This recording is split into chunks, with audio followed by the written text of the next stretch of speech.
Happy birthday, Harry! Okay. This is Hogwarts School of Prayer and Miracles by Proud Housewife. Author's note. Hello, friends. My name is Grace Ann.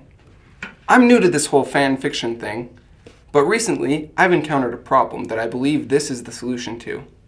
My little ones have been asking to read the Harry Potter books, and of course, I am happy for them to be reading, but I don't want them turning into witches. So I thought, why not make some slight changes so these books are family friendly? And then I thought, why not share this with all the other mommies who are facing the same problem? So ta-da, here it is. I am so excited to share this with all of you. So without further ado. Once upon a time, there was a little boy named Harry Potter who lived under the stairs in a house on Privet Drive with his aunt and uncle. He was a good, obedient boy who did all his chores, but he felt like there was something missing in his life. Something big and special, but he could not quite name it. He stayed up every night and wished for this special something, but then one day, there was a knock at his door and everything changed. Answer the door, Harry! His Aunt Petunia, a career woman, barked from her armchair where she sat with her feet up. She had short, curly blonde hair and never wore any makeup. Uncle Vernon nodded sheepishly from the kitchen and put a tray of moist, chocolatey brownies in the oven. Shouldn't you be doing that, Harry thought? But he was a very obedient young boy, so he answered the door right away. He turned the brass metal doorknob and pulled open the heavy wooden door. On the porch was standing a huge, muscular man with a big manly beard, and he was dressed in a plaid red shirt, blue jeans, and sturdy leather boots. His chest was covered in a thick, unruly carpet of coarse brown hair. Coarse brown hair. He wore a necklace that looked to Harry like a lowercase t. Just looking at Harry feel happy, peaceful somehow, but he couldn't say why.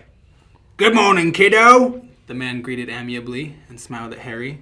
He had the peaceful, friendly sort of face you just knew you could trust.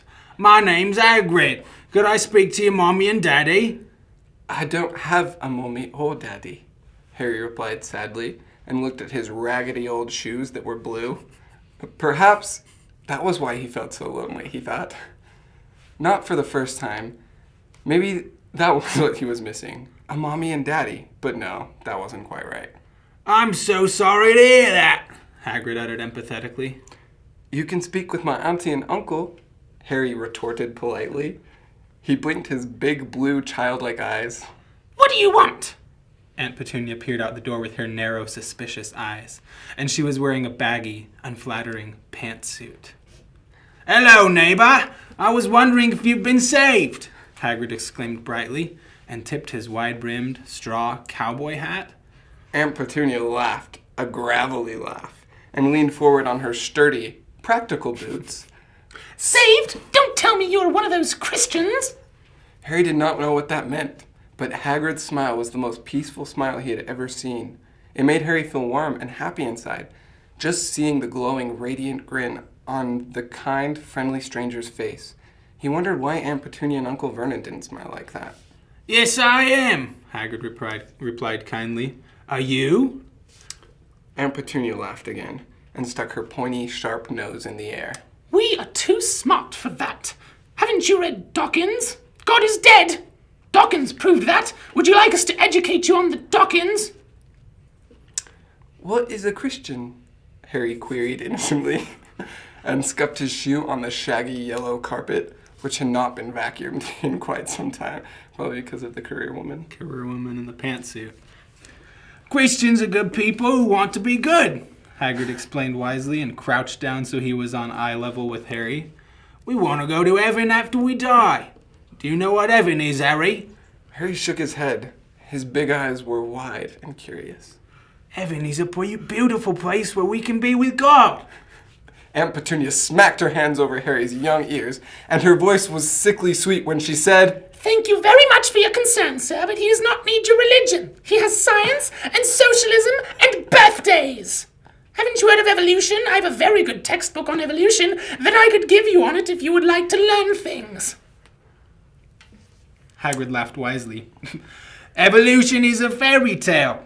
You don't really believe that, do you? Yes, I do! Aunt Petunia screeched. Well then, prove it. Aunt Petunia could only stare at him, and her big mouth hung open dumbly. Here she thought she was so educated, and always demanded that Christians prove what they believed in, but she couldn't even prove her own religion. It was then that Harry knew who the smart one here was.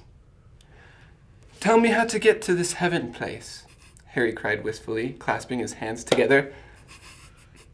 Sometimes the wisdom of little ones is really amazing. We think we grown-ups... Wait, what? We think we grown-ups know it all. But then God speaks through the mouths of little ones and shows us how we are all mortals struggling along the path of life. Humility. All you have to do is be saved. Do you want to be saved? I do, Harry squealed, jumping up and down. Then pray the sinner's prayer. Aunt Petunia tried to stop him, but she was powerless against Harry's pure, innocent, holy energy. Soon, Harry had said the prayer. Hagrid beamed happily. You're a Christian now, Harry! Hagrid cried proudly. Harry smiled, but then interrogated. But how do I be a Christian? I don't know how.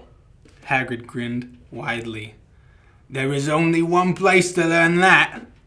Hogwarts School of Prayer and Miracles. End chapter 1. Happy birthday, Harry. Sorry. Happy birthday. Wait, I thought there would be a countdown. You said you'd point.